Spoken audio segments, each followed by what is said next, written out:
বিয়ের ৮ মাস পর আমার জরায়ু কেটে ফেলতে হয়। আমার ২৩ বছর বয়সে বিয়ে হয় এক প্রবাসীর সাথে। তিনি চীনে থাকেন। পারিবারিকভাবেই আমাদের বিয়ে হয়। বিয়ের আগে থেকে আমার তলপেটে খুব ব্যথা করত, আর আমার পিরিয়ড নিয়মিত ছিল না। ডাক্তার দেখিয়েছিলাম, কিন্তু কখনো কোনো পরীক্ষা করা হয়নি। এমনি ওষুধ খেতাম, ভালো হয়ে যেত, আবার শুরু হতো। এমন করে দিনগুলো পার করেছি। বিয়ের পর থেকে পেটে ব্যথা আমার অনেক তীব্র আকার ধারণ করে। যখনই শারীরিক সম্পর্ক হতো সব সময় রক্ত যেত। আমি খুব অসুস্থ হয়ে যাই বিয়ের ৭ দিন পরেই। শ্বশুরবাড়ির সবাই বলেছিল অসুস্থ বউ এনেছে তারা। এ নিয়ে আমাকে কটাক্ষের শিকার হতে হয় সবার কাছে। কিন্তু আমার স্বামী ভীষণ ভালো মানুষ ছিলেন। সে সব সময় আমার টেক কেয়ার করত এবং আমাকে ওষুধ এনে দিত ফার্মেসি থেকে। স্বামী ২ মাস থেকে আবার চলে যায় চীনে। যাওয়ার সময় আমাকে বাপের বাড়িতে দিয়ে যায় এবং সাথে কিছু টাকা দিয়ে যান চিকিৎসা করানোর জন্য। বাপের বাড়িতে এসে একজন গাইনি ডাক্তার দেখায়। ডাক্তার আমাকে বিভিন্ন রকমের টেস্ট দেয় এবং টেস্টগুলো করার পর ধরা পড়ে আমার জরায়ুতে টিউমার হয়েছে। রিপোর্ট শুনে আমার যেন বিশ্বাস হয় না। এরপর আমি অন্য আরেক বড় নামকরা প্রফেসর গাইনিক ডাক্তারের কাছে যাই। তিনি আগের রিপোর্ট সহ এবং আরও পরীক্ষা নিরীক্ষা করার পর আমাকে ঢাকায় চলে যেতে বলে, কারণ উনি ধারণা করেছে জরায়ুর টিউমারগুলো থেকে ক্যান্সার টাইপের কিছু হয়েছে। আমার পরিবারকে এই বিষয় অবগত করলে তারা আর এই বিষয়টা নিয়ে দেরি করতে চাইলেন না। আমার পরিবার আলহামদুলিল্লাহ আর্থিক অবস্থায় ভালোই ছিল, তাই দেরি না করে আমাকে নিয়ে ঢাকার বঙ্গবন্ধু মেডিকেলে চলে আসে। সেখানে একজন ক্যান্সার বিশেষজ্ঞ দেখায়। উনি বলেন যত তাড়াতাড়ি পসিবল হয় জরায়ু কেটে ফেলা উচিত। ডাক্তার বললেন, আপনারা অনেক দেরি করে ফেলেছেন, আরও আগে কেন আসেন নাই? তাহলে মেয়েটার জরায়ু কাটা লাগতো না। অনেক বড় ভুল করে ফেলেছেন। এখন জরায়ু কেটে বাদ না দেওয়া হলে টিউমার থেকে ক্যান্সার ছড়িয়ে যাবে। টিউমারগুলো থেকে কিছুটা ক্যান্সারের ভাব আসছে। ডাক্তারের কথা শোনার পর ওই সময়টাতে মানসিক অবস্থাটা কেমন ছিল বোঝাতে পারবো না। আমার স্বামী আমাকে অনেক ভালোবাসত, আমিও তাকে খুব ভালোবাসি, কিন্তু এই সমস্যাটার বিষয় আমি শ্বশুরবাড়ির কাউকে বলিনি, এমনকি আমার স্বামীকেও না। আমার পরিবার অনেকবার বলে দিতে চেয়েছিল, কিন্তু আমি বলতে দেই নাই ভয়ে। যদি উনি আমাকে ছেড়ে দেন, এই ভয়টা আমি পেতাম। কিন্তু আমার পরিবার আমাকে বহু বুঝিয়েছে, এই বলে একদিন না একদিন তো জানতেই পারবে, তখন কিভাবে এই সমস্যার মোকাবিলা করবে, তখন আরও বড় সমস্যা হতে পারে। তার চেয়ে বরং এখনই সব বলে দেওয়া উচিত। কিন্তু বলতে দেয়নি সংসার ভাঙার ভয়ে, কারণ আমি আমার স্বামীকে হারাতে চাই না। অপারেশনের আগের দিন উনি যখন আমাকে ফোন করেন, আমার চোখ থেকে তখন নীরবে অশ্রু ঝরছিল। আর আমি তাকে বলি, আচ্ছা আপনি কি কখনো আমায় ভুলে যাবেন? উনি আমার প্রশ্ন শুনে তৎক্ষণাৎ বলেন, কেন এই কথা বলছো তুমি? তুমি হয়তো জানো না তোমাকে আমি ভীষণ ভালোবাসি। কিন্তু মনে মনে বলতে লাগলাম, সত্যিটা জানলে হয়তো আপনি ভুলে যাবেন আমাকে। সেদিন রাতে নামাজরত অবস্থায় রবের দরবারে অনেক কান্নাকাটি করলাম। কাঁদতে কাঁদতে শুধু বলেছিলাম, হে আল্লাহ, মানুষটা যেন আমার জীবনে থাকে। পরের দিন অপারেশন হয়। আমার জরায়ু কেটে ফেলে দেওয়া হয়। আমার অপারেশনের ৯ ঘন্টা পর সেন্স আসে। ডাক্তাররা আমাকে প্রতি ৪ ঘন্টা পর পর একটা একটা ইঞ্জেকশন দিয়ে যেত। মেডিকেলে ১২ দিন ছিলাম। এরপর আমরা চিটাগংয়ে আসি। মাসে একবার ঢাকায় যেতাম চেক আপের জন্য। আমার স্বামীকে তখনও কিছু বলিনি। অপারেশনের সময় অসুস্থ ছিলাম, উনি প্রতিদিন ফোন দিত। তখন বলতাম জ্বর উঠেছে, শুয়ে আছি তাই। উনি পাগল হয়ে যেতেন। ডাক্তার দেখানোর জন্য ১০,০০০ টাকাও পাঠিয়েছিলেন। আমি বলেছিলাম সামান্য জ্বর হয়েছে, এত টাকা পাঠানোর কি দরকার ছিল? উনি বলেছিলেন ডাক্তার দেখানো হলে যা টাকা বাঁচবে সেগুলো দিয়ে কিছু কিনিও তুমি। আস্তে আস্তে আমি সুস্থ হলাম। ৫ মাস বাপের বাড়িতে ছিলাম। ৫ মাস পর শ্বশুর বাড়িতে যাই। আমার শাশুড়ি অনেক রাগারাগি করে এতদিন কেন বাপের বাড়ি ছিলাম আমি তাদের কোনো কথার উত্তর না দিয়ে চুপচাপ ছিলাম, কারণ উত্তর দেওয়ার মতো কোনো ভাষা ছিল না আমার কাছে। কেবল নীরবে শুনেছি। কিন্তু আমার স্বামী আমার শাশুড়িকে কল দিয়ে বলে আমার সাথে যাতে রাগারাগি না করে, তাই তিনি তেমন কিছু বলেনি। তবে চোখে মুখে বেশ রাগ ভাবছিল। যা আমার চোখ এড়ায়নি। শ্বশুরবাড়িতে সবসময় মনমনা হয়ে থাকতাম। খেতে ইচ্ছে করতো না, কিছু করতে ইচ্ছে করতো না। মন না চাইলেও তারপরেও কাজ করতে হতো আমাকে। সার্বক্ষণিক একটা ভয় কাজ করতো মনের মাঝে, যদি কখনো জানতে পারে কি হবে। এই ভেবে লুকিয়ে লুকিয়ে ওষুধ খেতাম, কারণ ওনারা দেখলে জিজ্ঞেস করবে এত ওষুধ কেন খাচ্ছি। আমার মা এসে ওষুধ শেষ হলে লুকিয়ে ওষুধ দিয়ে যেত।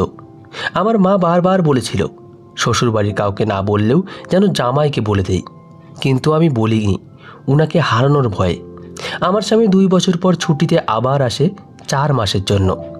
আমার স্বামী আমাকে দেখে বলে, তুমি এত শুকিয়ে গেছো কেন? আমি হেসে বলি, আপনার চিন্তায় চিন্তায়। আপনি এসেছেন, এখন মোটা হয়ে যাব। উনার সাথে আমার শারীরিক সম্পর্ক করতে তেমন ইচ্ছে হতো না, কারণ বারবার একটা দ্বিধা এসে আমাকে আক্রো করত। আর মনে হতো উনি নিজের সুখের জন্য উনাকে ঠকাচ্ছি না তো। মন মস্তিষ্কের সাথে লড়াই করে তারপরও কিছু বলতাম না। আমি খুব ভয় পেতাম। সুযোগ পেলে উনাকে জড়িয়ে ধরতাম, ভেতরে ভেতরে খুব কাঁদতাম। সবসময় মনে হতো সত্যিটা জানলে হয়তো আমাকে ছেড়ে দেবেন উনি। আমার শ্বশুরবাড়ির মানুষজন যখনই বাচ্চা নেওয়ার কথা বলে, তখনই আমার ভেতরটা ছ্যাঁত করে ওঠে। আমার স্বামীও চাইছিলেন একটা বাচ্চা হয়ে যাক। আমি চুপচাপ সব শুনতাম, কিন্তু কিছু বলতাম না, কারণ আমি তো জানি আমার জরায়ু নাই, বাচ্চা কোথা থেকে আসবে। আমি তো কখনো মাই হতে পারবো না। এভাবে 4 মাস শেষ হলে ওনার ছুটি শেষ হয়ে যায়, উনি চলে যান। একদিন আমার শাশুড়ি বলেন, পিরিয়ড হয়েছে কিনা জিজ্ঞেস করলে মিথ্যা বলি পিরিয়ড হয়ে গিয়েছে। আমার তো পিরিয়ডও হয় না, কারণ জরায়ু নাই। অনেকবার সুইসাইড করতে মন চাইতো, কিন্তু পারিনি। বাপের বাড়ি আসি উনি চলে যাওয়ার পর। মাকে জড়িয়ে ধরে খুব কাঁদি।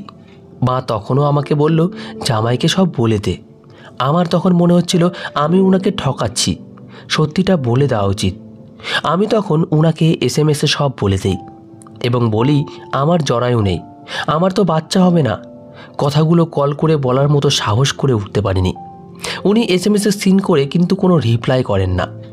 এভাবে 1 মাস কেটে যায়, রিপ্লাই দেয় না। 2 মাস কেটে যায়, রিপ্লাই দেয় না। যোগাযোগ হয় না, ফোন করে না। আমি তো কান্না করতে করতে শেষ।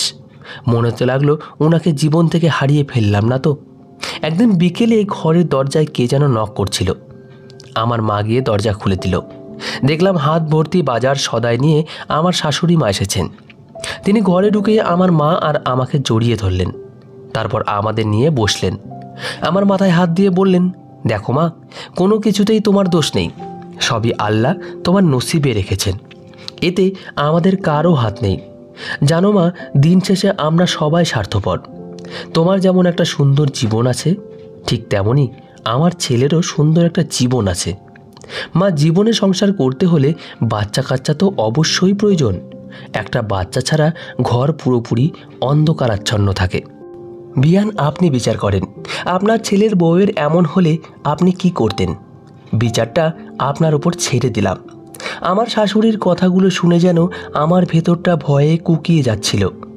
এরপর আমার শাশুড়ি উঠে দাঁড়ালো এবং আমরা অনেক জোর করা সত্ত্বেও তিনি কিছু বললেন না।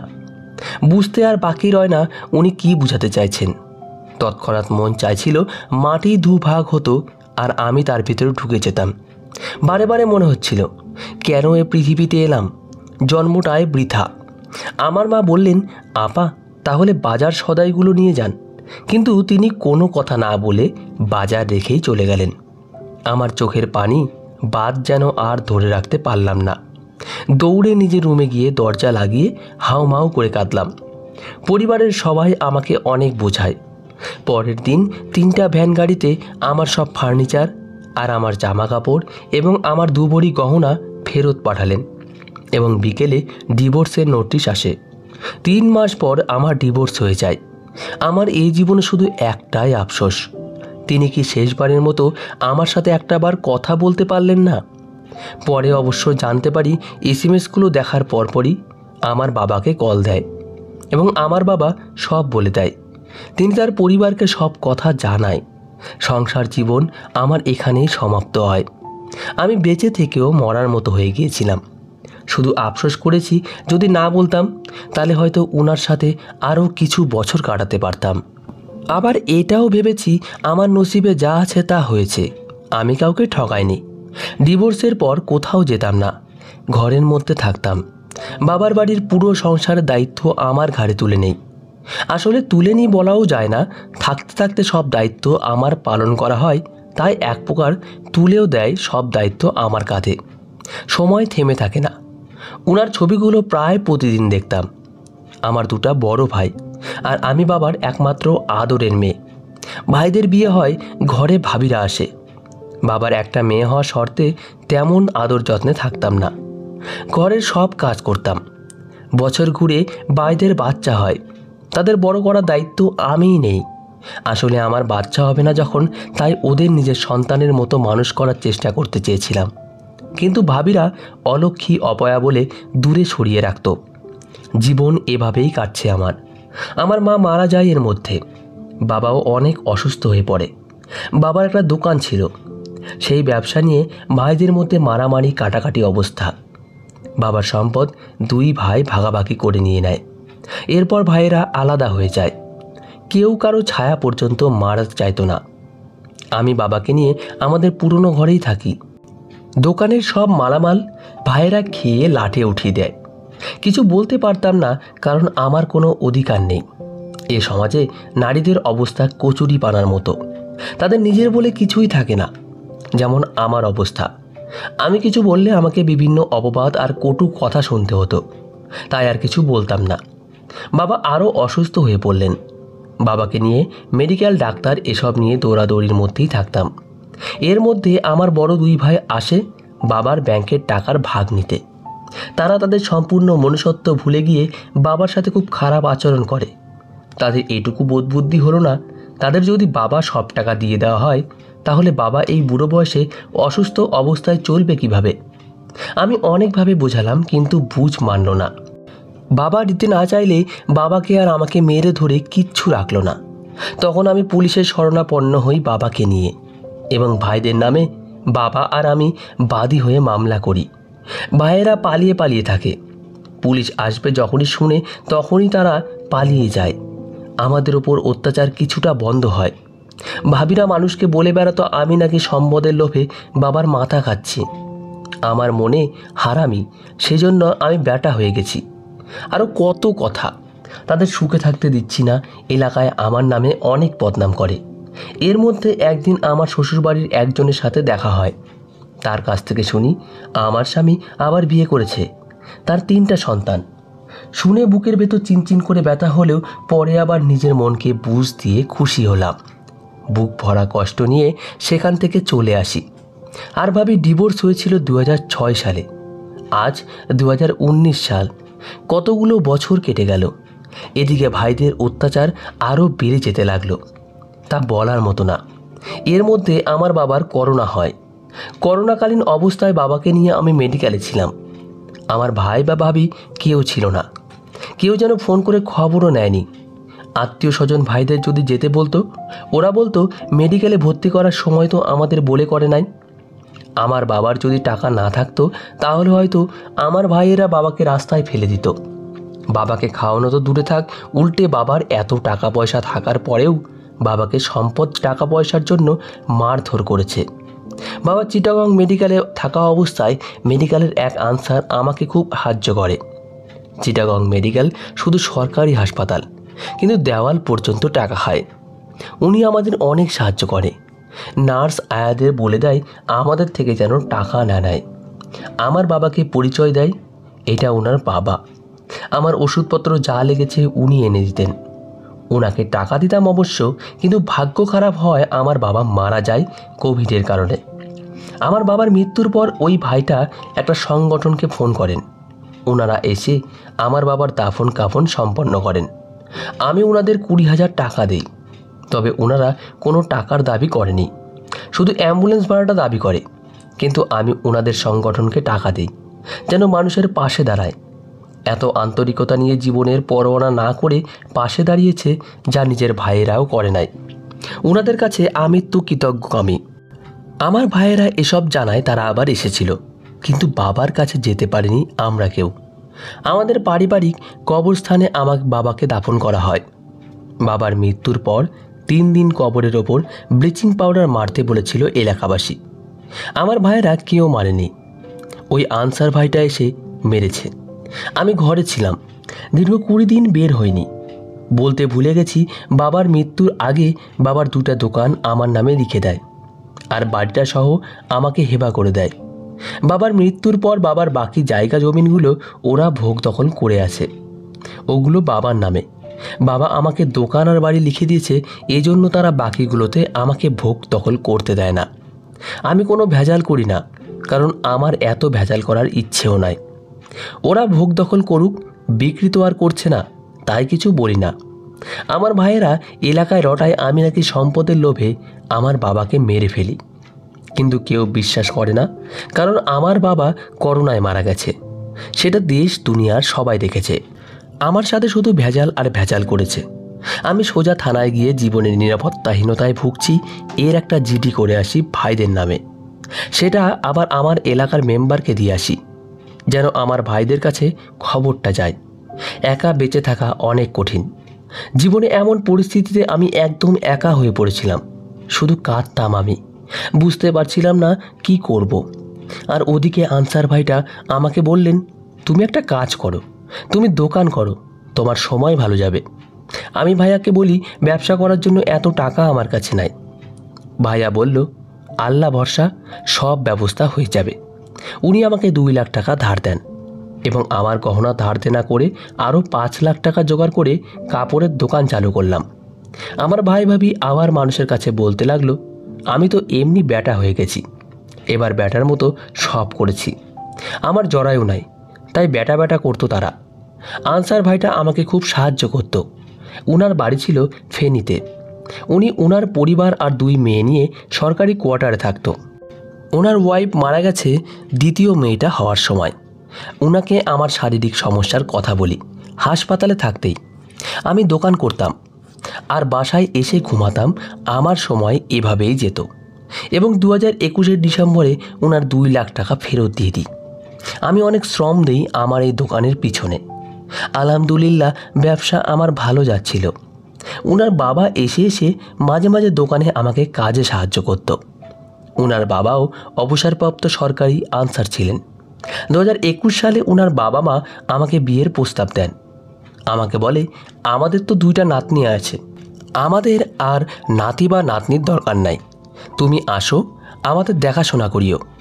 আমি প্রস্তাবে রাজি হই না, কারণ বিয়ে শাদিতে অনেক ভয় লাগে।